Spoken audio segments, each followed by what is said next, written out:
Olá pessoal, sou o Magari, bem-vindos a mais um vídeo aqui no canal do Calista. Nesse final de semana passado ocorreu a CCXP, e como eu já tinha avisado aqui em um dos Calista News passado aí, o Cast seria um dos convidados da edição desse ano. Apesar dela ser toda online, ele efetivamente não estaria na CCXP, mas ele estaria por um chat de vídeo e, enfim, vocês entenderam. E no sábado, para ser mais preciso, que foi o dia da entrevista, apesar dela ter mudado de horário 1 zilhão de vezes, ela primeiro foi anunciada para meio-dia, depois passou para 11 da noite, depois passou para 9 da noite, depois passou para 9h30 e finalmente começou 9h35. Mas enfim, depois de todos esses adiamentos, mudança de horário, a entrevista foi bem bacana. Ele contou um pouquinho sobre o trabalho dele, alguns planos para o futuro, não tantos, mas contou. Eu fiz umas anotações, como eu sou velho, as minhas anotações ainda são em papel, aqui, como vocês podem ver. Eu vou comentar um pouquinho aqui sobre a parte da entrevista. Sinceramente, não é uma coisa que vale a pena. A entrevista começou com ele falando, a primeira pergunta assim foi sobre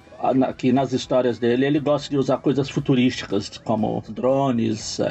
Ele falou que é uma coisa que ele gosta desde criança, dessas coisas, mas pensar no futuro, assim. Ele até brincou que o que ele pensava quando ele era pequeno, quando ele pensava, por exemplo, em 2020, está muito longe de acontecer atualmente. É a mesma coisa que o pessoal fala normalmente lá do De Volta ao Futuro, que em 2015 tinha carros voadores e agora a gente tem pessoas que acreditam que a Terra é plana. Enfim, e esse gosto dele por inovações tecnológicas ele acabou transferindo para o trabalho dele.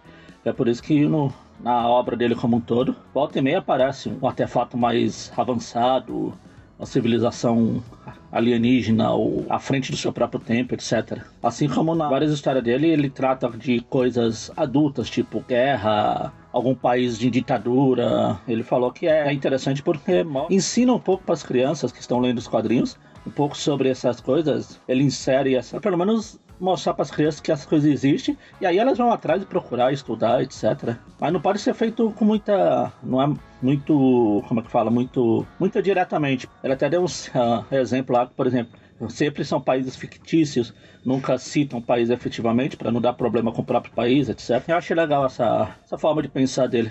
Ele comentou um pouco sobre a série Dark in Blood, que é o Mancha das Trevas, que saiu por aqui na Panini no primeiro volume. A curiosidade dessa série é que ele falou que ela surgiu numa bebedeira, que ele e o Lourenço Pastrovic, que é o desenhista da série, estavam lá enchendo a cara e começaram a falar de histórias.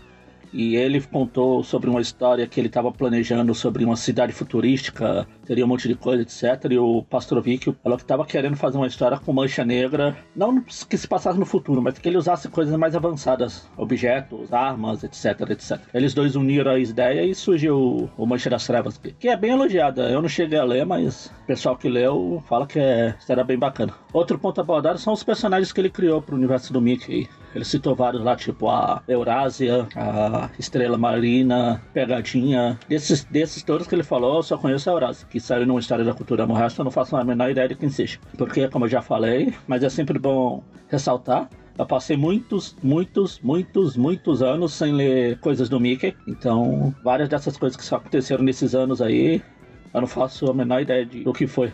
Mas enfim, ele comentou que esses personagens novos serviu para dar uma nova dinâmica para os personagens, para o universo do Mickey, o Topolinia ou Ratópolis, né? Que ele até falou que, por exemplo, em Patópolis os personagens já estão estabelecidos, mas sempre tem aquela dinâmica dá para brincar mais com os personagens, tipo, dá para explorar, por exemplo, a briga do Tio Patinhas com o Donald, alguma disputa do Donald com os sobrinhos, as histórias chatas de traição da Margarida com o Donald, o Tio Patinhas em busca de tesouros, etc, etc.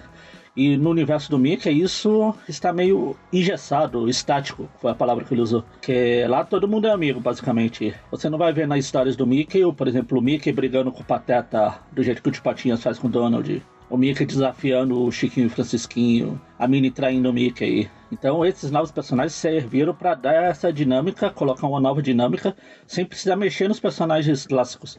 Então a gente tem a Eurásia, que ele falou que é inspirada na Lara Croft do Tomb Raider. É aquele misto de aventureira, mas ela como é uma garota mais jovem que tanto o Mickey quanto o Pateta, dá pra explorar algumas coisas no roteiro diferente do que seria só se fosse o Mickey, o Pateta e a Minnie, por exemplo. O Pegadinha é a mesma coisa. O Pegadinha é um vilão que ele quis fazer um meio termo entre o Mancha Negra, que é vilão de fato, mais perigoso, com o Bafo de Onça, que é aquele vilão atrapalhado. Normalmente ele mesmo se põe em confusão. E o Pegadinho serve por esse meio termo aí. Assim como acontece em todos os personagens, todos não, mas a maioria, esses personagens eram pra ser uma história só, duas, e desaparecer. Personagens aleatórios. Só que como o público gostou, eles acabaram voltando. A mesma coisa que aconteceu com o Tio Patinha, né? Ele apareceu pra ser em uma história só lá na Natal nas Montanhas, mas ele foi ficando, e agora ele é esse personagem famoso que todo mundo conhece aí. E eu acho legal ele querer dar essa nova dinâmica pra esse universo. Por mais que o fã da Disney seja aquele velho chato e reclamão que não aceita mudanças. Outro assunto abordado foi o fato de ter muitos quadrinhos nas livrarias hoje em dia.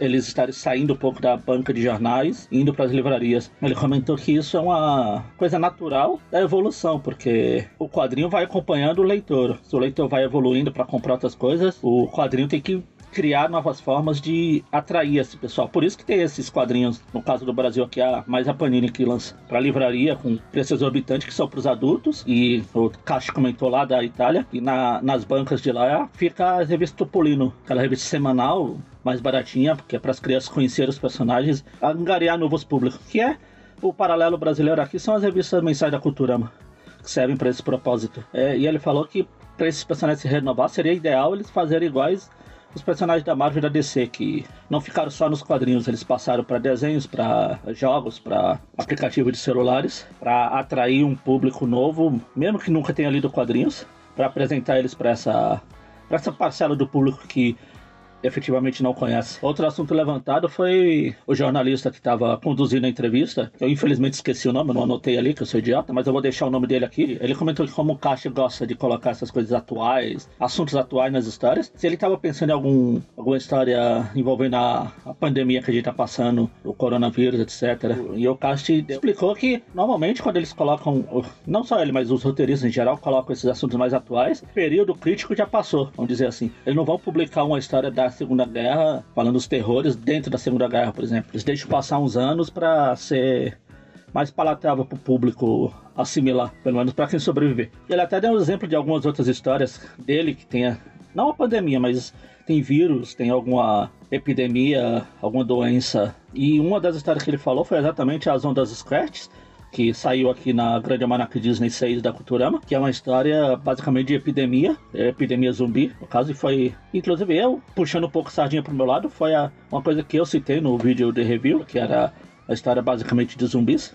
Achei legal ele ter dado essa, não é credibilidade, mas ter confirmado essa coisa que eu notei quando eu estava lendo. No final ele falou do que estava planejando um pouco pro futuro. Ele falou que nas histórias que ele escreve, ele gosta de pesquisar, de ir em biblioteca, fazer uma pesquisa a fundo, e como nessa época ele não tá podendo fazer essas coisas, sair de casa por causa da pandemia, ele tá se focando mais em histórias mais simples, essas histórias mais normais de 30 páginas, não aquelas mega sagas. Mas uma das histórias que ele falou que ele quer continuar é uma trilogia do Atomino Bip Bip lá, pra alegria da Culturama, que parece gostar desse personagem. Já teve duas, e ele tá planejando uma terceira, que é a Mickey e a Cidade Sem Céu. Mas vai demorar um pouco pra sair, mas é uma das coisas que tá no futuro planejado pra ele. Enfim, como eu falei lá no começo, foi uma entrevista bem interessante. É sempre bom abrir espaço para autores e os quadrinhos Disney em geral nesses eventos de quadrinhos. Infelizmente só teve o cast, como era online, era a chance de trazer mais gente, tipo o Cavazano, até o próprio Dom Rosa, trazer algumas outras entrevistas com ele, algum chat com ele, mas tá bom, pelo menos lembrar um pouco. E é isso, foi o resuminho da entrevista do cast.